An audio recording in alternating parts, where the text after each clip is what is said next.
Jawabannya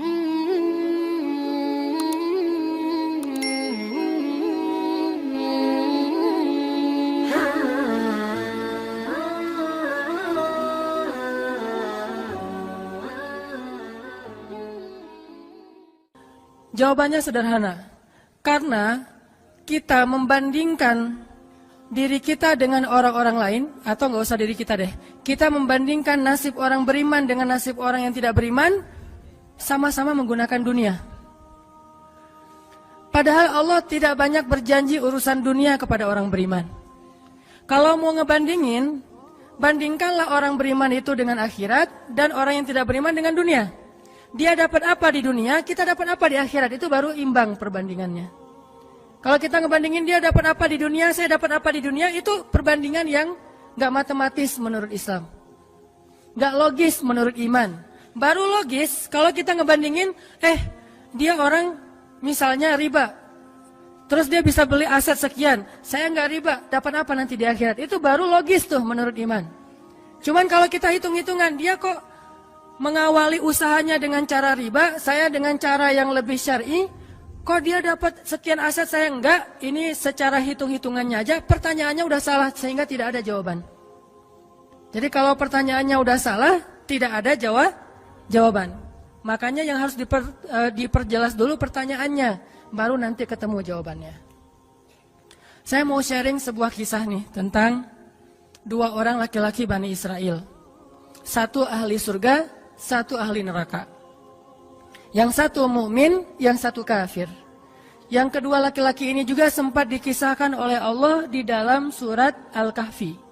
Nanti teman-teman yang rajin baca Al-Kahfi pada hari Jumat bisa cek tuh. Salah satu kisah di surat Al-Kahfi itu kisah dua laki-laki Bani Israel, yang satu kaya, yang satu miskin, yang satu kafir, yang satu mukmin.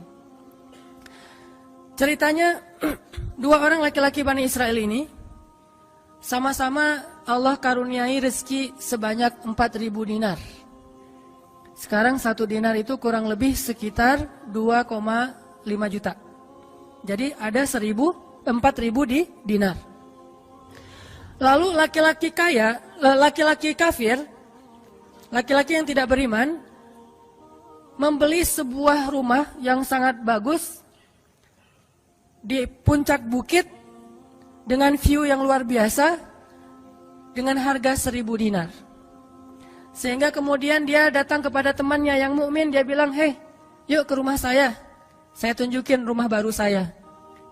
Datang nih ke rumah baru laki-laki yang tidak beriman. Pas ngelihat dari gerbangnya luar biasa, tamannya luas, ada rusanya, ada kijangnya, ada marmutnya, ada segala macamnya, ada onta, ada kuda, lengkap aja tuh. Ini rumah atau kebun binatang ya? Pokoknya rumahnya keren aja. Terus laki-laki beriman nanya, ini rumah baru? Ya, berapa kamu belinya? 1.000 dinar. Bagus kan? Bagus. Ya udah kamu beli atau 1.000 dinar. Ini rumah kayak gini banyak nih masih dijual. Akhirnya laki-laki mukmin ini pulang. Malam harinya dia sholat, kemudian dia berdoa, ya Allah, sahabat saya sudah membeli sebuah rumah yang besar, rumah yang bagus dengan harga 1.000 dinar. Maka besok saya ingin membeli itu di surga dengan cara bersedekah 1.000 dinar. Maka berikanlah untuk saya rumah yang lebih bagus di surgamu ya Allah. Dia sedekah 1.000 dinar. Lalu besoknya ketemu sama temannya yang tidak beriman, nanya, udah beli rumah? Udah. Di mana? Nggak dekat dengan rumah saya, jauh kata dia. Di mana itu? Di surga. Hah? Caranya gimana? Sedekah. Wah, kamu mah orangnya fanatik lah istilahnya, sok soleh lah, apalah segala macam, Pak Haji, diledekin aja tuh. Diledekin. Taulah yang udah hijrah kan gitu ya, suka ada istilah-istilah ngeledekin. Ya udah hijrah, anak masjid, apa istilah-istilahnya, diledekin gara-gara dia bersedekah 1.000 dinar, sebagai ganti temannya yang membeli 1.000 dinar itu bisa beli rumah yang besar. Diledekin terus. Setelah berlalu sekian lama, kemudian laki-laki yang pertama ini, yang tadi tidak beriman, nikah. Istrinya tuh cantiknya luar biasa. Usianya ABG. Cantik. Setelah selesai dia lamar, nikah, pas hari pernikahan, ngundang temannya yang beriman. Datang ya ke acara pernikahan saya. Acaranya tuh, weddingnya itu ada IO-nya, IO terkenal, paling terkenal di situ. IO Bani Israel. paling jadi wedding organizer-nya Bani Israel. Kan orang Bani Israel mah orang Yahudi ini kalau bikin acara tuh luar biasa ya. Kayak mereka bikin Tomorrowland segala macam kan. Jadi bikinlah wedding organizer ini bikin acara wedding yang luar biasa, menghabiskan berapa? Kalau sekarang mungkin di TV-TV itu suka diumumin biaya weddingnya itu berapa miliar kan suka gitu tuh. Nah dia ngumumin. Atau kalau nggak dia umumin pun orang-orang bilang, tahu nggak itu acaranya habis berapa? 1.000 dinar. Habis 1.000 dinar. Dia nanya, ini emang habis 1.000 dinar? Ya, maharnya 1.000 dinar. Mahar si cewek cantik. Cewek paling cantik di kota itu aja. Tidak ada lagi cowok kecuali pernah suka sama tuh cewek. Tapi dia dapat gara-gara punya uang 1.000 dinar. Saya pernah guyon sama istri saya. Nanti kalau anak kita nikah, maharnya nggak usah mahal-mahal. 2 miliar aja. 1 miliar buat dia, 1 miliar buat bapaknya. Nah, 1.000 dinar. Udah gitu dia pulang nih orang beriman. Malamnya dia tahajud, dia berdoa kepada Allah, ya Allah, teman saya udah nikah, dan saya mau masih gini aja. Tuh ya, ini pedoman buat teman-teman ya. Kalau ada yang ngasih kartu undangan, tanya maharnya berapa?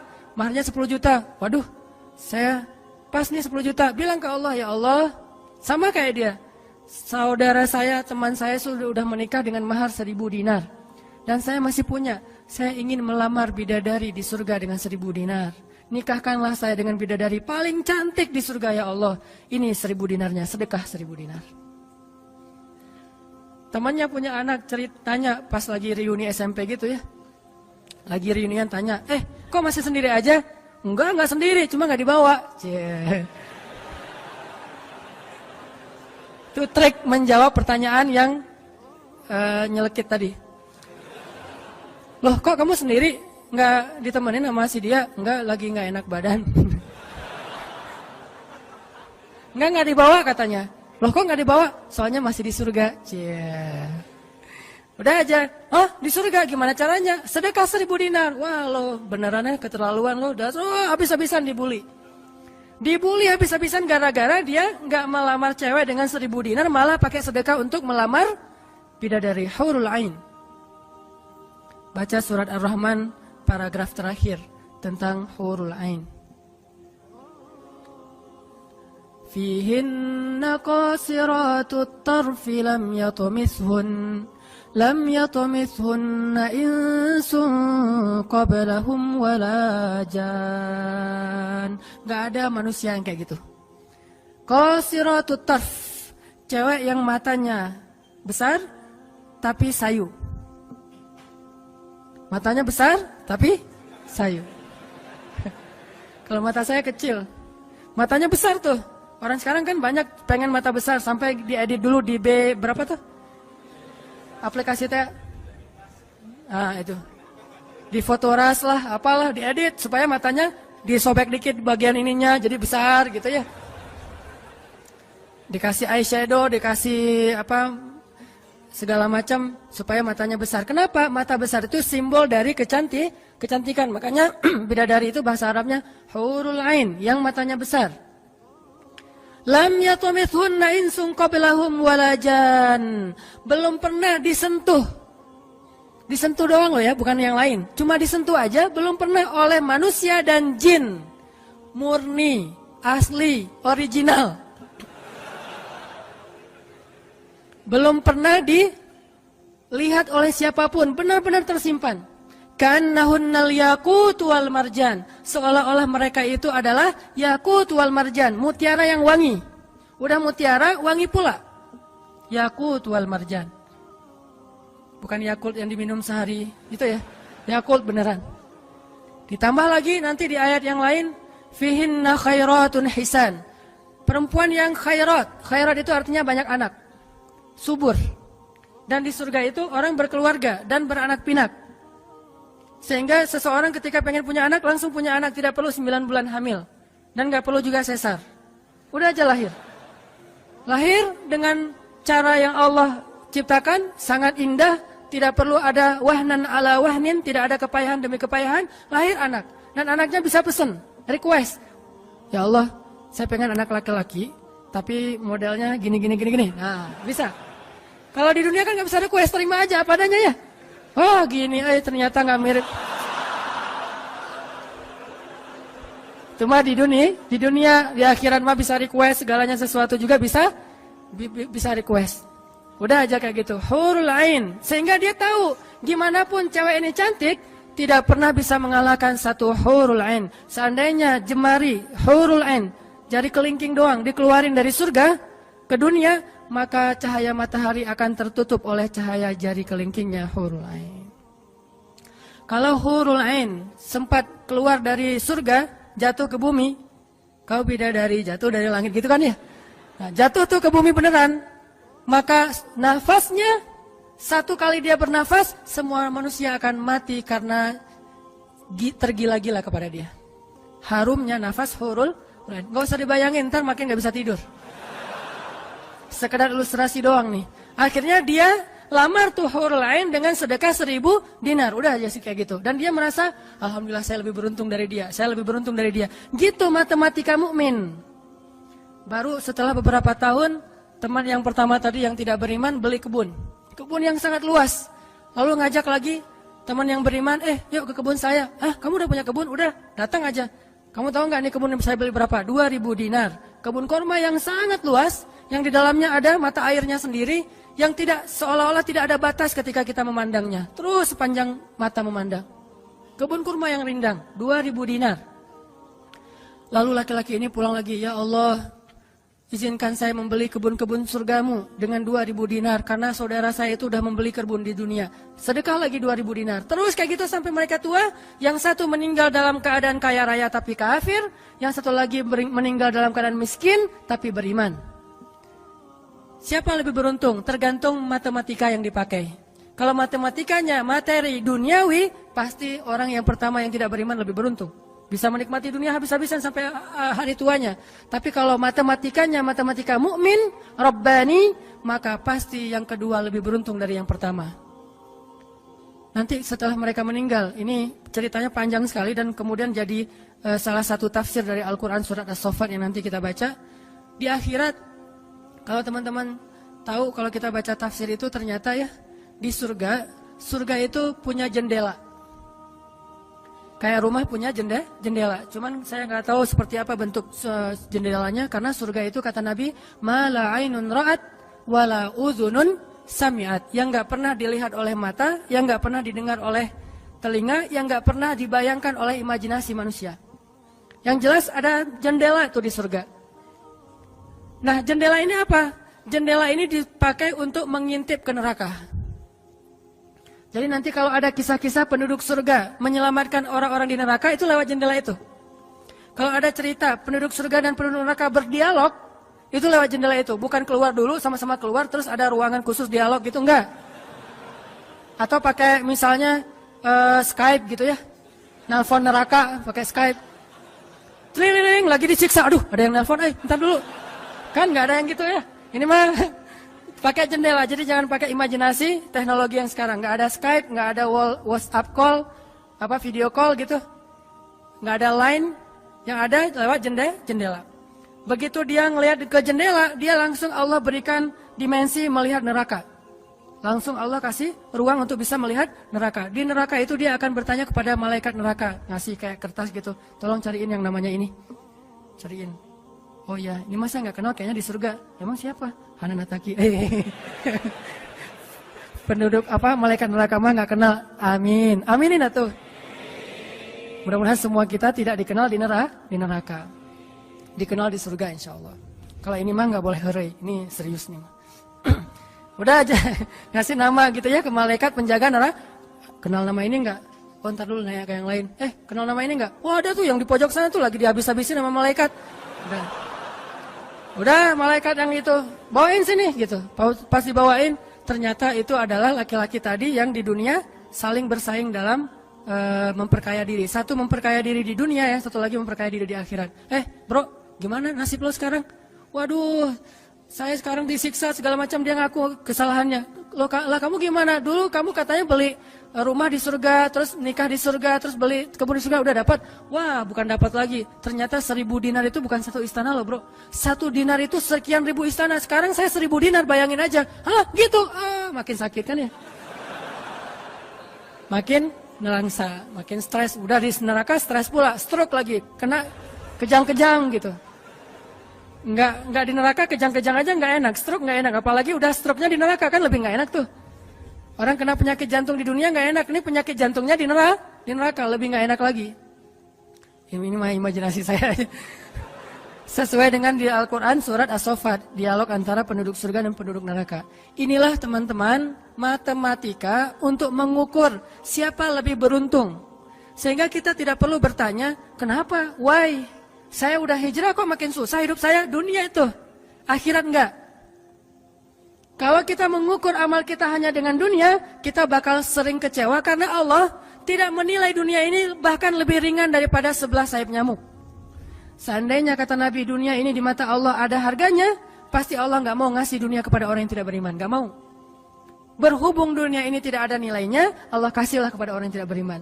Sedangkan yang bernilai, Allah simpan untuk orang yang beriman dan sabar.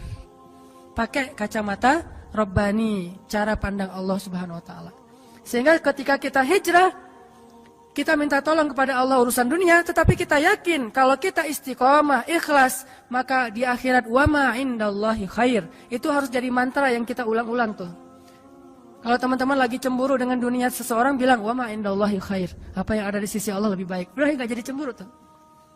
Saya pakai itu sebagai terapi buat diri saya sendiri. Kalau saya lagi ada rasa kayak kepengen apa yang orang punya, ada rasa iri, ada rasa cemburu, ada rasa kayak merasa orang lain lebih beruntung dari kita, saya selalu pakai mantra wa ma indallahi khair, wa ma indallahi khair, wa ma indallahi khair. Sehingga hilanglah rasa cemburu itu. Apa yang ada di sisi Allah lebih baik, apa yang ada di sisi Allah lebih baik, apa yang ada di sisi Allah lebih walal akhiratu khairul laka minal ula. Wal akhiratu khairu wa abqa. Akhirat lebih baik bagimu dan daripada dunia. Akhirat lebih baik dan lebih kekal. Itu aja yang kita ulang-ulang mantranya. Wa ma indallahi khair. Udah aja senyum. Kita yang istiqomah gini-gini aja, orang lain yang tidak istiqomah yang sudah melenceng jadi gitu. Ya udah, apa yang di sisi Allah lebih baik. Ada yang gara-gara misalnya dukun bertindak jadi nikah, kita bertindak sendiri nggak nikah misalnya ya, ya udah aja wa ma indallahi khair. Dan apa yang ada di sisi Allah itu bukan hanya akhirat tetapi juga dunia. Cuman Allah tidak memberikannya dalam waktu yang segera kepada mukmin karena Allah ingin melihat dulu ketabahan, kesabaran dan keistiqomahan kita. Matematika itu coba kita pakai dalam hidup. Kayak saya pernah dulu banget, awal-awal saya di Bandung masih senang usaha-usaha gitu sebelum ada dakwah. Kan pertama saya masuk ke Bandung bukan berdakwah. Lama-lama setelah lelah berusaha akhirnya berdakwah. Karena nggak mendapatkan kebahagiaan hanya dengan harta. Kan dulu saya pernah usaha bisnis pulsa yang saya pernah cerita. Ada 60 cabang pulsa saya di Bandung. Terus naik lagi bisnis jual beli mobil bekas. Beli, jual. Terus terakhir pernah main properti walaupun nggak sampai punya klaster, sampai punya perumahan, tapi 1-2 properti beli, jual lagi, perbaiki, jual dan segala macam. Waktu itu saya sempat hampir kegoda sama teman saya yang beli beberapa aset ruko di daerah Antapani. Dulu Antapani nggak seperti sekarang, masih murah-murah tuh rukonya. Dan kan cepat banget tuh perkembangan Antapani ya. Dia beli tuh 1 ruko di Antapani dengan DP, lalu dia cicil. Nah, cicilannya ini dibayar oleh yang kontrak. Kebetulan ruko dia dikontrak oleh warung Padang. Sehingga dia paling nambah-nambah dikit lah, walaupun yang nggak bisa utuh, tapi dia nambah-nambah dikit. Ini udah azan? Udah? Oh, nanti ceritanya next, insya Allah habis sholat isya. Barakallah. Bismillahirrahmanirrahim. Tadi sampai di mana teman-teman? Oh iya. Antapani ya, sampai Antapani. Nah waktu itu nggak ada basa-basi, langsung aja Bismillahirrahmanirrahim. Teman-teman kita lanjutkan. sampai di Antapani. Jadi teman saya tuh ada yang investasi dengan beli salah satu ruko di Antapani dengan cara nyicil DP, terus yang bayar cicilannya itu adalah yang kontrak. Kalau nggak utuh pun dia tambahin sedikit lah, paling nambahin 500.000 sebulan. Setelah kurang lebih 3 tahun, akhirnya itu udah lunas, dia bisa nge-DP-in lagi yang baru. Setelah sekitar 5 tahun berjalan, saya ketemu lagi sama dia. Dia bilang, ini semuanya udah ruko saya nih. Udah ada sekitar 6 ruko yang dia punya. Dan setengahnya dipakai sama Alfamart. Sisanya dipakai ada warung Padang, ada apa di situ. Sehingga dengan cara dia bisa cepat berkembang. Saya di awal menganggap diri saya itu agak-agak idealis. Anggapan pertama, waduh saya ini kayaknya terlalu idealis kali ya gitu. Mulai galau kan, mulai tidak istiqomah. Jangan-jangan saya terlalu kaku nih dalam agama. Lagi nyari-nyari dalil mana nih yang membolehkan gitu kan ya. Biasalah apalagi ustadz kan bisa ngotak-ngatik gitu kan. Sampai bisa menemukan dalil boleh, tapi nggak nemu. Akhirnya yang bisa menguatkan hati apa? Wa ma indallahi khair. Apa yang ada di sisi Allah lebih baik. Kalau mau kayak gitu mungkin sekarang saya udah punya juga beberapa ruko. Tapi karena nggak bisa dengan cara seperti itu, akhirnya ya punya itu aja dan tidak berkembang secara duniawi. Tetapi saya yakin mudah-mudahan dengan itu kita berinvestasi di akhirat. Makanya ini matematika harus jadi pola pikir kita, harus jadi mindset, persepsi kita dalam hitung-hitungan amal. Sehingga ketika kita belajar Islam, mulai bertaubat, mulai berhijrah, lalu Allah Subhanahu wa taala seolah-olah lebih memanjakan orang lain yang belum berhijrah, yang belum bertaubat daripada kita dengan dunia. Katakan wa ma indallahi khair. Apa yang ada di sisi Allah lebih baik. Katakan bahwa wal akhiratu khairun wa abqa. Akhirat lebih baik dan lebih kekal. Katakan walal akhiratu khairul laka minal ula, dan akhirat itu lebih baik bagimu daripada dunia. Ini yang memotivasi kita untuk bisa istiqomah, sehingga kita tidak ngerasa dicurangin sama Allah Subhanahu wa taala. Karena Allah melihat balasan akhirat itu lebih baik daripada ngebalas di dunia. Sehingga Allah kalau sayang kepada seorang hamba, Allah menyediakan akhirat lebih besar daripada dunia untuk dia. Seandainya dunia itu adalah bentuk kasih sayang Allah, maka Allah sudah memberikan kekayaan dunia kepada semua nabi yang Allah cintai. Tapi nabi yang kaya itu sedikit. Rata-rata nabi itu susah hidupnya, apalagi setelah menjadi nabi. Nabi Muhammad sebelum jadi nabi hidupnya luar biasa kan? 40 tahun pertama, terutama 15 tahun pertama setelah menikah dengan Khadijah, gimana kehidupan Nabi Muhammad? Segalanya ada. Khadijah itu orang yang paling kaya, perempuan paling kaya di Mekah, menikah dengan Nabi Muhammad yang pintar dalam berdagang. Gak pernah Nabi rugi dalam berdagang. Jujur tapi untung. Sehingga selama 15 tahun Nabi mau traveling kemana aja bisa. Traveling ke Syam bisa. Traveling ke Yaman bisa. Syam dan Yaman itu jarak yang cukup jauh. Mau ngapain aja bisa. Punya ternak yang sangat banyak, punya kebun kurma yang luas sekali dan segala macam. Rumahnya rumah terbaik di kota Mekah. Hidup selama 15 tahun dalam kenikmatan. Begitu jadi nabi, langsung kayak terjun payung. Cepat sekali. Sampai akhirnya Khadijah wafat ketika Nabi masih di Mekah dalam keadaan hampir tidak punya warisan apa-apa. Jadi kurang dari 13 tahun jatuh miskin, fakir. Sampai ketika hijrah ke Madinah, Aisyah curhat. Apa kata Aisyah? Di rumah Rasulullah itu lebih dari 1 bulan tidak ada asap di dapur. Dalam keadaan tidak pernah masak selama berbulan-bulan. Soalnya kalau kita mah beli warung Padang jadi nggak perlu masak ya. Kenapa itu rumah nggak pernah masak? Yalah, soalnya dia punya warung, jadi masaknya di warung, tinggal dibawa aja ke rumah. Nabi benar-benar nggak pernah masak tuh. Coba bayangin, pernah nggak Nabi bilang gini ke Allah, Allah, lah saya kan kerjanya sama Allah, kok malah jadi kayak gini, hidup saya jadi susah gini? Nggak pernah Allah Nabi mengatakan demikian. Kenapa? Karena Nabi tahu logikanya. Nabi benar dalam menggunakan logika hitung-hitungannya. Nabi tahu matematikanya, sehingga Nabi nggak pernah mengeluh ke Allah, kok saya sejak jadi Nabi jadi susah Allah. Katanya saya kekasih Allah, kok saya diperlakukan kayak gini? Nggak pernah Nabi ngomong kayak gitu. Kalau Nabi aja kekasih Allah, malah jadi susah gara-gara jadi kekasih Allah secara duniawi, tidak pernah mengeluh. Terus siapa kita mau mengeluh dan menuduh Allah dengan tuduhan-tuduhan yang tidak benar? Apakah kita merasa bahwa setelah kita berhijrah, Allah harus memberikan kepada kita dunia yang di mata Allah tidak ada nilainya? Berarti kita meminta kepada Allah sesuatu yang tidak baik dan membuang sesuatu yang baik. Itulah yang dulu pernah dinasihatkan oleh Musa kepada Bani Israel di dalam surat Al-Baqarah. Coba teman-teman lihat di surat Al-Baqarah itu ayat 61.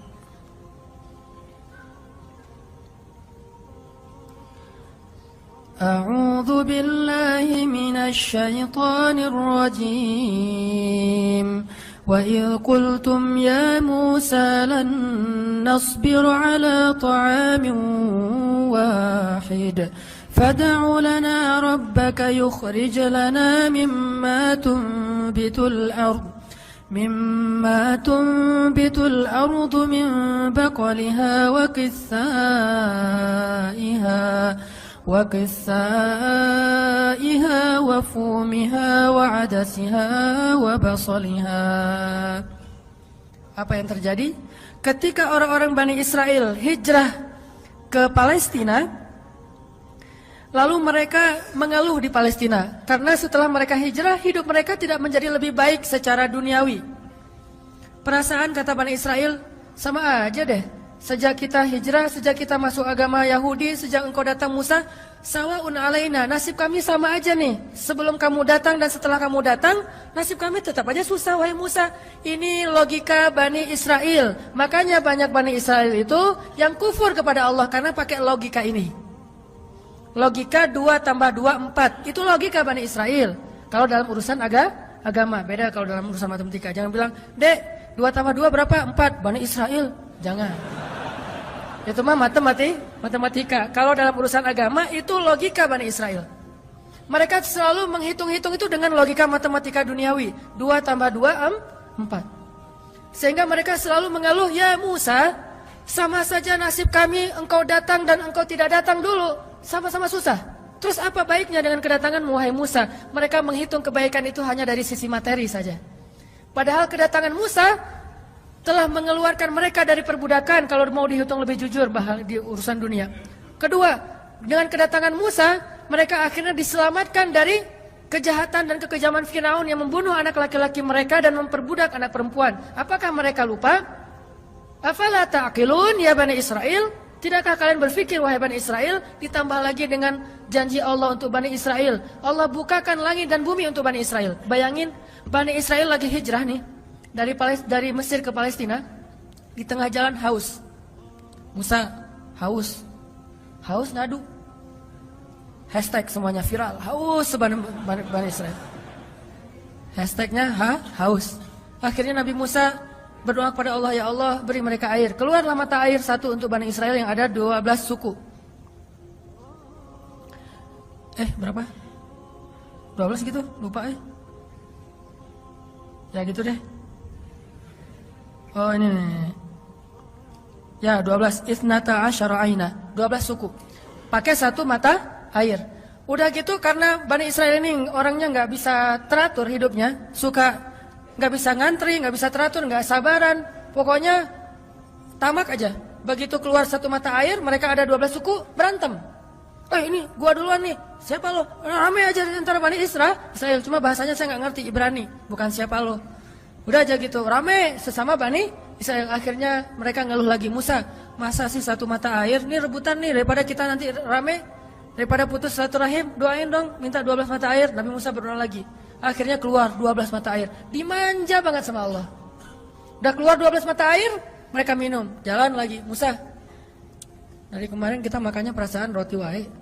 Gak ada daging gitu Musa? Nanya daging. Ini kayaknya nih buffetnya nggak internasional nih, Asian food gitu, nasi gitu ya. Saya pengen sekali-kali dong Musa cari yang buffet yang international food gitu. Akhirnya Allah kasih man nawassal, kasih burung datang sendiri untuk disembelih. Datang tuh burung terbang depan Bani Israel, nunduk langsung gini. Enggak. Coba, burung Bani Israel. Coba, ada nggak burung kayak gitu sekarang? Bebek gitu ya. Pak, hari ini kita masak bebek. Oh boleh. Bebek, datang seperti bebek teh. Yam, yaitu ayam datang. Nggak ada kan sekarang kan ya? Allah tundukkan burung yang liar kepada Bani Israel. Datang untuk disembelih. Disembelih langsung dibakar, terus makan. Kemudian keluar lagi makanan-makanan luar biasa. Datang dari langit seperti datang kepada Maryam alaihissalam. Masih ngeluh juga. Terus jalan lagi.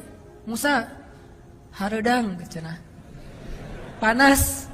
Datang awan menaungi Bani Israel. Mana ada manusia, bangsa di muka bumi ini selain para nabi yang dinaungi awan sepanjang perjalanan coba. Kecuali Bani Israel dan orang-orang modern yang pakai kendaraan udah tertutup ya. Kalau dulu mah Bani Israel kemana mereka pergi awan ngikutin. Wan, sana ya kata awan saya. Bukan si Iwan, awan. Udah aja jalan. Bani Israel mana? Kadang-kadang suka iseng. Nih lihat ya awannya nih, ikutin kita nggak ya? Lari, awannya ikut lari. Namanya Bani Israel iseng. Tapi Allah masih diakal-akalin sama mereka kan? Yang pernah saya cerita, disuruh bayar zakat, mereka katakan kami mah zakat 2,5% mah itu orang pelit lah. Kalau zakat mah nggak usah tanggung-tanggung 2,5%, 10% kan Islam 2,5%, Nasrani 10%, Bani Israel 100%. Hah? Sampai Musa aja kaget 100%. Benar gitu syariatnya 100%. Wah Musa 100% ya. Kami berani memberikan zakat 100%. Caranya gimana? Dikumpulin semua gandumnya, dilempar ke langit, terus dia bilang ya Allah ambil sesukamu, yang jatuh ke bumi itulah hak saya. Itulah Bani. Saya lempar semuanya, gandum, roti, segala macam, korma dilempar ke langit. Ya Allah ambil sesukamu ya Allah. Yang jatuh ke bumi berarti engkau ridho untuk saya. Mana ada yang nyangkut di tengah antara langit dan bumi ini? Pasti semuanya jatuh ke bumi. Oh berarti Allah nggak memerlukan itu, ya udah untuk kita aja. Yang penting kan kita udah niat nih 100%. Tapi Allah nggak mau nerima, ya udah itu akal-akalan Bani Israel. Makanya mereka ngeluh, ya Musa di Palestina itu tidak ada sayur mayur. Kami kangen makanan-makanan di Mesir. Kalau teman-teman tahu Mesir itu sebetulnya nggak tandus-tandus amat. Mesir itu ada bagian yang salju. Jadi kalau mau ngerasain Eropa bisa ke bagian itu. Ada yang bagian yang benar-benar padang pasir, ada yang bagian yang subur luar biasa. Nah, sampai mereka kangen dengan sayur-sayuran Mesir. Kangen dengan bayam, kalau di kita mah kangen dengan singkong, kangen dengan jengkol. Ya, pernah kangen jengkol? Karena nggak pernah keluar Bandung. Kalau keluar Bandung pasti kangen jengkol. Misalnya umroh gitu ya. Ada restoran Indonesia, Mang ada jengkol? Di Mekah. Kalau tanya orang Arab, jengkol. Bahasa Arabnya tidak ada jengkol. Soalnya bahasa Arabnya tidak ada jengkol. Mahada kata orang Arab, jengkol yang aroma raihah. Intinya orang Bani Israel kangen dengan makanan Mesir. Terus apa kata Nabi Musa? Qala atastabdiluna alladhi huwa adna billadhi huwa khair. Apakah kalian meminta untuk menukar sesuatu yang buruk dengan sesuatu yang lebih baik? Maksudnya apa? Kenapa kalian ingin dibayar oleh Allah dengan dunia ketika kalian beriman? Kalau Bani Israel itu kalau beriman hitung-hitungan banget. Habis beriman harus rezekinya berlimpah. Habis beriman harus terbebas dari segala masalah. Habis beriman harus dimanjain banget dunianya. Itu pola pikir Bani Israel. Sedangkan para nabi dan orang-orang yang beriman gak kayak gitu cara berpikirnya. Setelah beriman Allah uji, maka mereka mengatakan ini untuk melihat apakah saya jujur dalam iman atau munafik. Seperti kata Bilal. Ketika Bilal beriman, dengan qadarullah dia ketahuan imannya oleh tuannya Umayyah bin Khalaf. Lalu disiksa oleh Umayyah bin Khalaf. Setelah disiksa berhari-hari, Umayyah ngomong gini, Bilal, mana Tuhan kamu? Coba lihat tuh, kamu disiksa-siksa, Tuhan kamu gak pernah ngebelain kamu, Muhammad juga gak pernah ngebelain kamu. Jadi kamu tuh sebetulnya kasihan, tinggal sendiri, gak pernah dibelain oleh siapa-siapa. Kalau gak saya nyelamatin kamu, kamu akan celaka, wahai Bilal. Apa kata Bilal? Ya Umayyah, udah gak bilang lagi Tuhan, dia mah udah beriman, gak ngomong lagi Tuhan, gak ngomong lagi gitu. Kalau saya diuji atau disiksa karena keimanan saya, itu berarti Allah ingin melihat kesabaran saya. Maka kalian akan melihat sabar saya lebih kuat daripada sabarnya orang Arab. Karena orang Arab Mekah itu terkenal dengan keteguhan dan kesabarannya. Saya akan lebih sabar daripada laki-laki Arab dan akan lebih kuat daripada gunung Uhud. Bilal tahu itu. Jadi bukan, ya juga ya Umayyah. Udah deh balik lagi aja kayak dulu. Enggak, Bilal mah nggak ngomong kayak gitu. Kan orang suka pundung gitu ya. Pundung fisabilillah. Baru hijrah, Allah kasih ujian pundung. Aduh, sama aja udah hijrah nggak hijrah tetap aja nggak bisa dapat jodoh. Gitu kan? Akhirnya udahlah sekalian kayak dulu aja. Aduh sama aja ternyata udah rajin ngaji, belum kelihatan juga ke atas, masih aja nggak ada yang kecantol misalnya kan ya. Aduh udah rajin udah pindah kerjaan, tetap aja belum dapat kerjaan yang lebih baik. Kata Allah, wa may yattaqillah yaj'al lahu makhraja. Mana? Wa yarzuqhu min haitsu la yahtasib. Mana tuh? Jawabannya Allah berikan itu setelah Allah lihat kesabaran kita. Kalau Allah belum melihat kesabaran kita, Allah nggak akan kasih apa yang Allah janjikan. Karena yattaqillah bukan hanya taubat tetapi sabar. Itu satu paket. Takwa itu at-ta'ah was sabr, itulah takwa. Taat dan sabar itulah takwa. Wa may yattaqillah, siapa yang taat lalu sabar, baru Allah janjikan yaj'al lahu makhraja wa yarzuqhu min haitsu la yahtasib wa may yattaqillaha yaj'al lahu min amrihi yusra wa may yattaqillaha yukaffir anhu sayyi'atihi wa yu'zim lahu ajra. Itu semua janji Allah bagi orang yang takwa. Dan takwa itu taat dan sabar. Kalau taat doang tapi nggak sabar, pundung tadi, maka Allah tidak punya janji apapun dengan dia. Ini logika yang dipakai oleh Allah, hitung-hitungan matematikanya Allah Subhanahu wa taala, sehingga kita tidak kecewa.